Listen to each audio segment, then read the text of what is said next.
question is, to which degree does this propaganda and this ideology infiltrate your actual thinking? You give examples as like scientists in infiltrated science.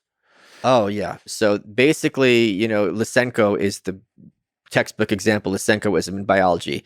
So because Marxism is materialist, they didn't like the idea that genes pass on, from one generation to the next. So Lysenkoism kind of was a rejection of Mendel and that kind of genetics. And if you reject genes, you're really going in a bad direction in terms of biology. The Soviet Union's biological program became an international laughingstock.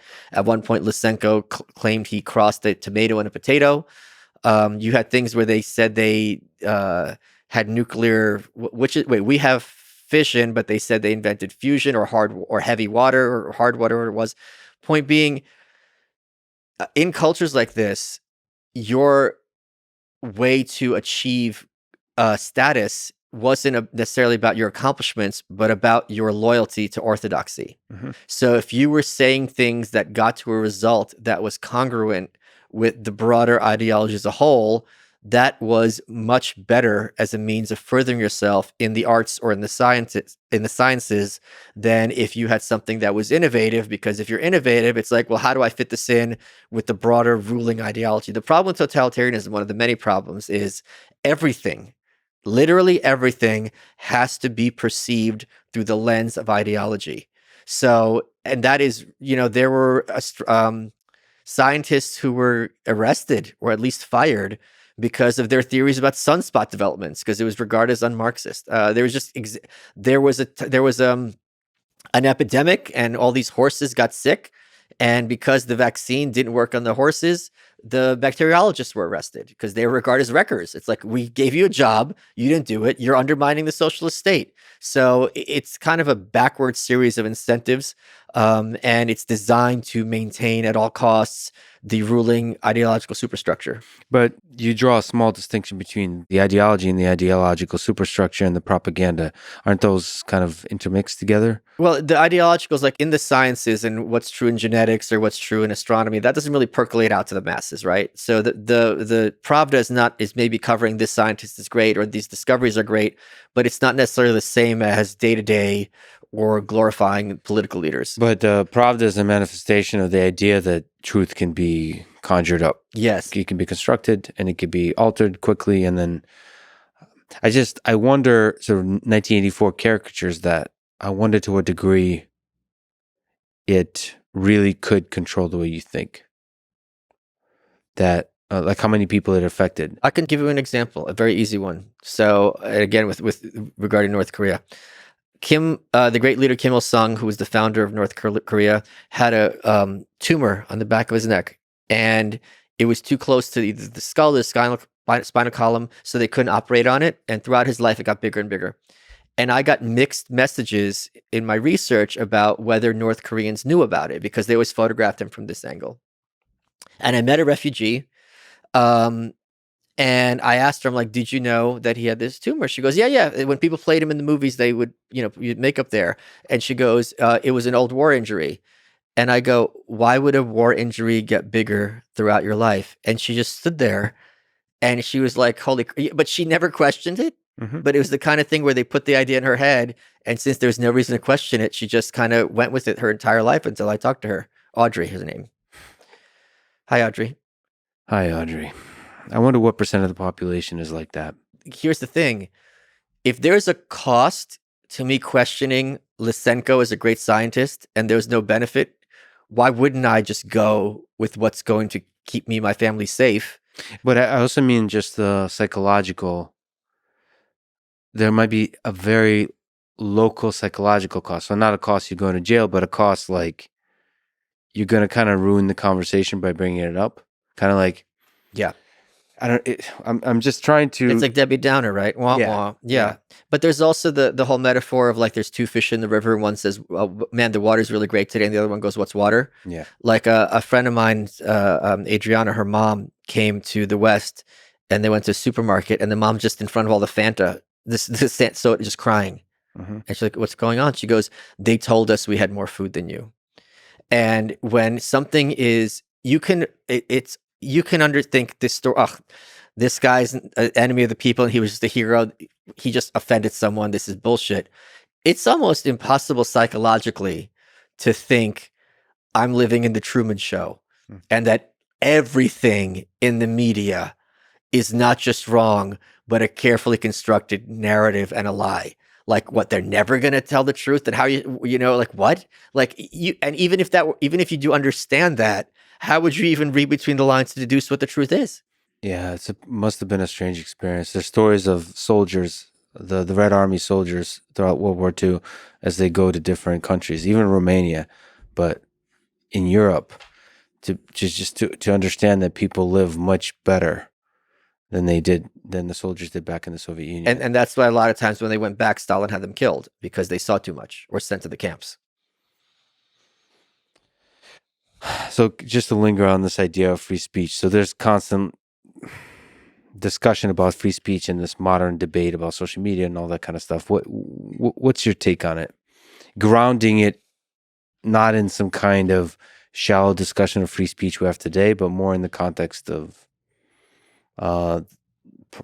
pravda and the suppression of speech in Stalinist Russia. I hate the term free speech because it's used in many different contexts. Some I agree with entirely, some I disagree with at all. I don't think everyone has something to say or something after the conversation.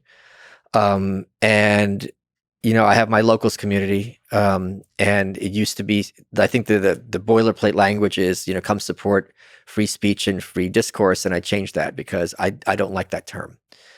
Because people will tell you with some reason that, oh, if you block me or on Twitter, you're voiding my free speech. It's like, okay.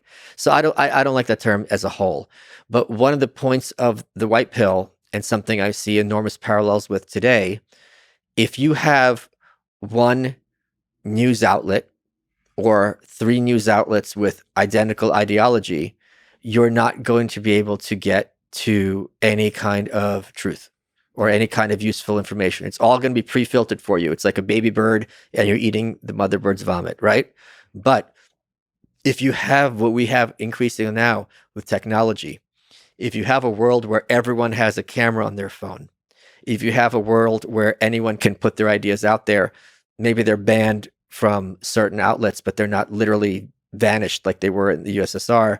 That is very healthy. That is something I'm enormously supportive of, because back in the day, if you only had the TV crews with cameras, you can only see what they're capturing and they could edit it. Whereas now, we saw this recently during COVID, right? You had these reporters with masks on and they're talking, but the cameraman wasn't wearing a mask. So you'd have the people on the street being like, look, they don't believe it, you know, or as soon as they would start filming, the guy took the mask off and they'd film them. They go, you are lying. You don't believe this. You're putting this on for some purpose, whether you believe in the efficacy of masks or not. That person clearly does not. It's only putting on for show. So that's, or crimes. It's people, you know, are anti-police. They say, okay, the cop said this. Did he draw the gun on this guy necessarily? So on and so forth. It is so much better when everyone has access to as much of the information as possible and can make that informed decision themselves. Now, there certainly is space for informed people to be like, no, this isn't what it looks like. If you look here, if you look there, it's cropped here, so on and so forth. But that's still much more useful than just having that 20-second clip that someone has decided to edit for you. So like truth has a way of, because everything is so interconnected, truth, no matter what, has a way of finding its way to the populace. And also there's a big asymmetry in terms of trust. So if I tell you 100 truths and one lie, that lie is equal. I'm screwed, because once you catch me in you don't have to kill someone every day to be a murderer, right? You only have to do it once. So if you catch me in a brazen lie, you're going to look at everything I say after that with an enormous grain of salt. So that is another big asymmetry in favor of truth. If someone trusts you, you have to be honest all the time, and you're going to make mistakes. You can own those mistakes and be like, hey, this is why I made the mistake. This is why I said such and such.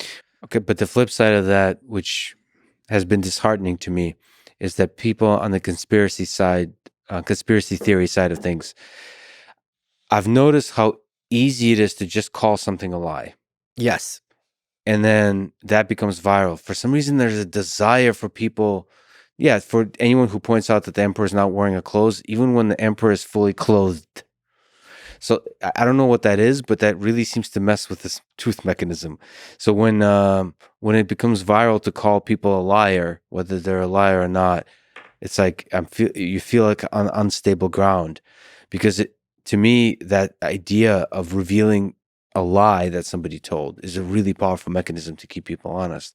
But when you're like misusing it, crying wolf too much, Well, it seems to break the system. It makes me nervous because there's also like if if someone is a liar, that doesn't mean literally everything they say is a lie. no, but what is a lie and what isn't? I just noticed that there's money to be made in calling out something as a lie. It's just the conspiracy theories, straight up.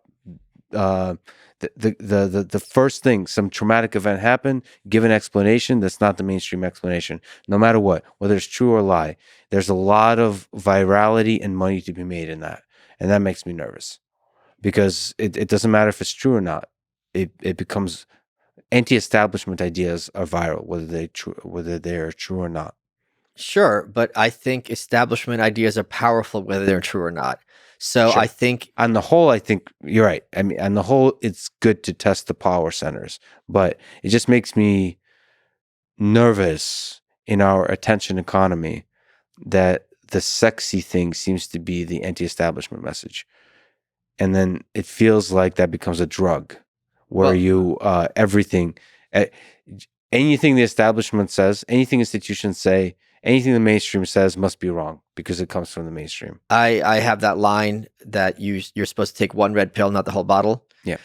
I am certainly one of those people who is of the idea that they are dishonest far more open that they're honest.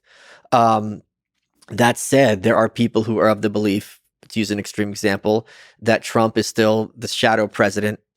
And you know, there's going to be these QAnon mass arrests. I thought this was something that like the Daily Beast made up to make fun of MAGA, but I was just on the phone with my buddy last night, and he was like, "No, if you go to Truth Central, they're like all over there, and if you disagree with them, they call you controlled opposition or a grifter or so on and so forth." Is it on 4chan or where? Truth Central, Trump's social media outlet. Oh, Truth Well, yeah, Social. but he forgot the name of it himself, so he's like, Oh, I see "That's the why joke. I had to create." You got to explain the jokes. You If got you to ex- explain the jokes. You do like the way Twitter puts that context. You got to do the joke and then pause and and like turn to the camera and explain. and have a laugh track. Yeah, so people know where the jokes are. That's real humor. Yeah. So and then we just clap. and then everybody clapped. I think for the last 2 years, especially vis-a-vis COVID, the overwhelming message was the experts know what they're talking about. And if you are questioning this, you're a vax denier, and you basically should be read out of polite society. And one obvious counterexample to this was social distancing. If social distancing was efficacious, why were there no attempts ever to bring it back, right? When you had different waves?